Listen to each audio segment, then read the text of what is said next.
April 14, 1865.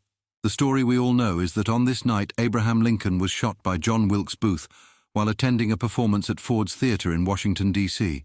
The 16th president died the next morning, a tragic end to one of America's most revered leaders. But what if the assassin's plot had failed? What if Lincoln survived that fateful night? Lincoln was shot just 6 days after the end of the Civil War, so the end of the war would not have changed. But if he had lived, he would have been responsible for guiding the nation through the critical period of Reconstruction after the Civil War. How might the course of American history have changed versus the reality we know where Andrew Johnson took the presidency and thus the burden of Reconstruction? At the end of the war, Lincoln's prestige and political capital were unmatched. As the nation's victorious commander-in-chief, who had just been re-elected, he commanded tremendous moral authority and popular support across the Union states. This gave Lincoln an ideal position to confront one of the most daunting challenges any president has faced, the mammoth task of reuniting and rebuilding a nation torn apart by 4 years of civil war. In our real timeline, Lincoln's successor Andrew Johnson oversaw an extremely contentious and ultimately failed Reconstruction effort after the Civil War. Johnson clashed regularly with Congress, and his policies effectively rolled back many of the rights and freedoms that had been promised. However, Lincoln seemed committed to extending full rights to freed slaves, while also striking a balanced, reconciliation-focused policy toward the defeated Southern states. With his soaring prestige and reputation for principled, measured leadership, his first task, just like Johnson's, would have been to readmit the Southern states to the Union. While committed to reconciliation, Lincoln likely would have set firm conditions before allowing the readmission of former Confederate states to the Union. He may have required newly formed state governments to officially abolish slavery, disenfranchise former Confederate leadership, and guarantee voting rights for freed slaves.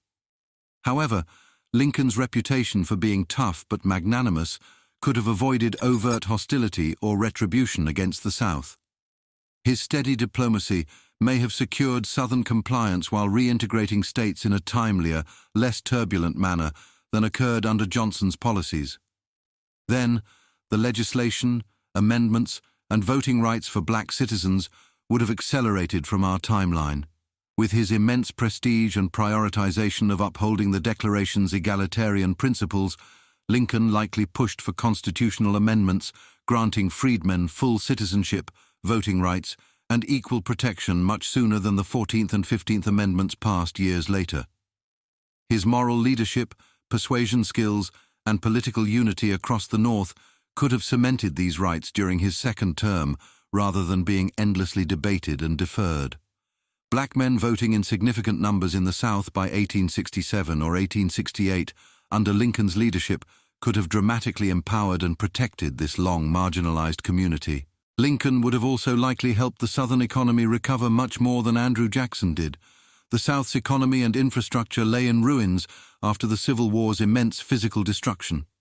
With Lincoln at the helm, more comprehensive economic policies and financial programs may have been implemented to rebuild the region. He could have backed federal grants or subsidies for construction projects, farming incentives, and developing the South's manufacturing capabilities. Importantly, Lincoln may have made real the long-promised 40 acres and a mule by spearheading initiatives to redistribute land from Southern plantations to formerly enslaved families. His Republican Party's support for free labor may have boosted entrepreneurship and social mobility among freedmen. All of this would have been difficult given the fact that the nation was still extremely divided and blood was still running very hot from the Civil War. Lincoln's deft political maneuvering in managing the various factions of his Republican Party during the Civil War showed his skills as a consensus builder. These abilities likely would have helped him better navigate Reconstruction politics compared to Johnson's toxic relationships with Congress. Lincoln commanded respect across the party and could have strategically leveraged both radical and moderate Republican blocs to advance his Reconstruction vision on emancipation, black civil rights, pardons for Confederate officials, Southern reintegration, and more. His compromises kept the constitutional union together. They may have achieved more lasting Reconstruction progress too. Ultimately, Lincoln's pragmatic yet idealistic approach may have achieved a more successful, sustainable Reconstruction, avoiding the injustices, violence, and reversal of civil rights that plagued the South for a century after his death. One of the great paradoxes of this scenario is that if Lincoln lived past 1865, he may not have become as deified a historical symbol as the martyred leader who paid the ultimate price in preserving the Union. With several more years as president, Lincoln's iconic status is less assured. He may have tarnished his image through unpopular policies or failures during Reconstruction. Yet guiding America through this pivotal era could have cemented his legacy as the man who truly upheld its founding democratic ideals. We can never know for certain how alternate pages of history may have unfolded, but there are compelling reasons to believe that had John Wilkes Booth's plot failed on that fateful night in 1865, Abraham Lincoln could have fundamentally reshaped the national healing and rebuilding that followed the Civil War in a way his successors could not.